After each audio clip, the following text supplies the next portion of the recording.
শিলিগুড়ি পুর নিগমের অন্তর্গত ৩৪ নম্বর ওয়ার্ডের সূর্য সেন কলোনির বাসিন্দা এবং বাল্মীকি বিদ্যাপীঠে এবারে মাধ্যমিকের ছাত্র বিশ্বজিৎ সিদ্ধা। হত দরিদ্র পরিবারের ছেলে বিশ্বজিৎ। পরিবারে উপার্জন বলতে একমাত্র বাবা উদ্ধব সিদ্ধা। তিনি পেশায় সামান্য মিস্ত্রি। 2020 সালে সমগ্র দেশ যখন করোনার প্রকোপে, যখন গোটা দেশে লকডাউন, তখন অনেকেই কাজ হারিয়ে পরিবারে খেতে না পেয়ে সেই পরিস্থিতি তৈরি হয়। শিলিগুড়ির এই পরিবারটিও এমন অবস্থার সম্মুখীন হয়েছিল। সেই সময় পরিবারের হাল ধরতে কাজে বের হয় ছোট্ট বিশ্বজিৎ। তার হাতেই ঘটে বিপত্তি। ইলেকট্রিকের কাজ করতে গিয়ে বিদ্যুৎস্পৃষ্ট হয় সে। খোয়া যায় একটি হাত, অপর হাতটি সম্পূর্ণরূপে অকেজো। তবে হার মানতে নারাজ সে। জীবন যুদ্ধে লড়াইয়ের জন্য পড়াশোনার প্রয়োজন, সেই কারণেই মনস্থির করে বিশ্বজিৎ পড়াশোনা সে চালিয়ে যাবে। এবার সে মাধ্যমিকের ছাত্র। নিজে লিখতে না পারলেও রাইটার নিয়েই পরীক্ষা দিচ্ছে।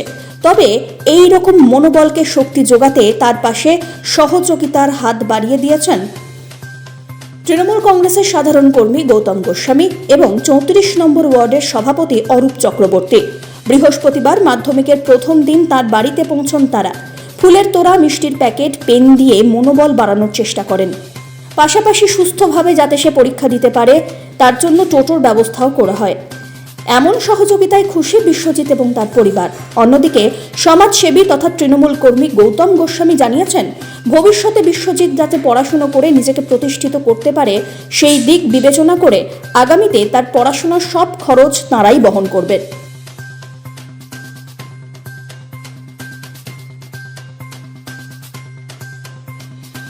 ওকে এটা আমরা খবর যাওয়ার শোনা মাত্র আমরা আসি এখানটাতে, এবং ওর যে মাধ্যমিকটা চলবে, পারিবারিক অবস্থাও ভালো নেই, তার জন্য লকডাউনে ওকে কাজ করতে গিয়ে এক দুর্ঘটনাটা ঘটেছিল ওর।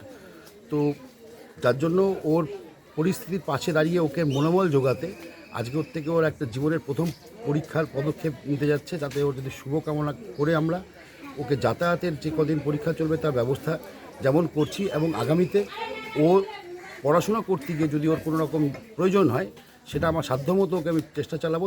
বাবা কি করে? বাবা পালিশের কাজ করে। কাজ করে। তুমি এখন তোমার মানে এই যে পড়াশোনা করছো, যে মাধ্যমিক দেবা, কতটা অসুবিধা হচ্ছে মানে হাতের জন্য কতটা? হ্যাঁ মানে এই হাতটা মানে মানে একজন দিয়েছে আমাকে আচ্ছা আর কি। এখন এটা দিয়ে মানে মোটামুটি লিখা যায় আর কি, মানে অতটা হয় না। আচ্ছা, তুমি কি অন্য কাউকে রাইটার নিবা নাকি নিজে লিখবা? না আছে, ওই যে বসে আছে। আচ্ছা, রাইটার নিবা। কতটা তৈরি তুমি পরীক্ষার জন্য? কেমন রেজাল্ট করবে আশা করছো? কেমন? ভালো।